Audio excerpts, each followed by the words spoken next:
নমস্কার বন্ধুরা, আজ দুইভাবে ভাপা পুলি পিঠা বানাবো।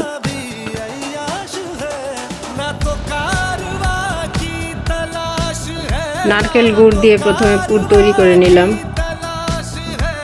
গরম জলের মধ্যে সামান্য লবণ দিলাম, চালের গুঁড়া দিলাম। কাই হয়ে গেছে, পুলি পিঠা বানিয়ে নিব। বাটির মতো বানিয়ে নিলাম, নারকেলের পুর দিলাম,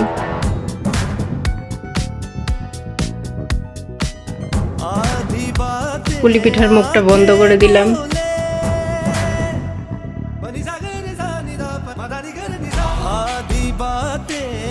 সামান্য ডিজাইন করে দিলাম।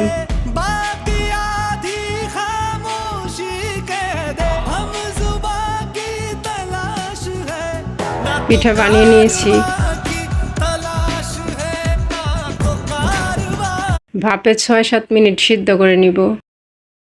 সেদ্ধ হয়ে গেছে, তৈরি করে নিলাম ভাপা পুলি পিঠা। এখন সুজি রান্না করে নিব। কড়াইতে দিলাম তেল, তেজপাতা, এলাচি, দারচিনি, সুজি, লং। সুজি ভেজে নিলাম।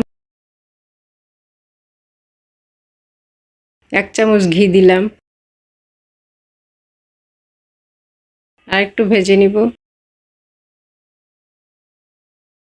চিনি দিলাম, সুজির সাথে চিনি মিশিয়ে নিলাম।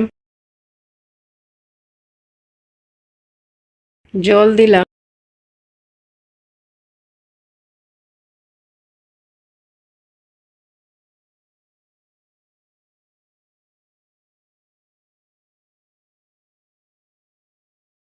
পুরের জন্য সুজি রান্না করে নিলাম।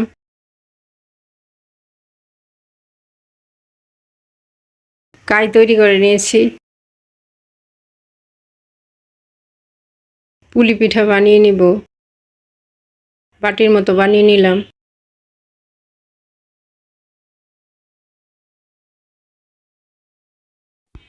সুজির পুর দিলাম। পুলি পিঠার মুখটা চেপে বন্ধ করে দিলাম।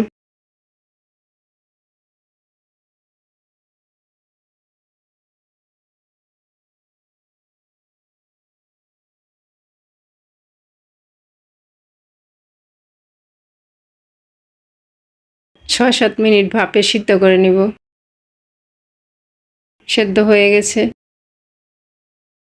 তৈরি করে নিলাম সুজির ভাপা পুলি পিঠা। নতুন নতুন রান্নার ভিডিও পেতে চ্যানেলটি সাবস্ক্রাইব করুন।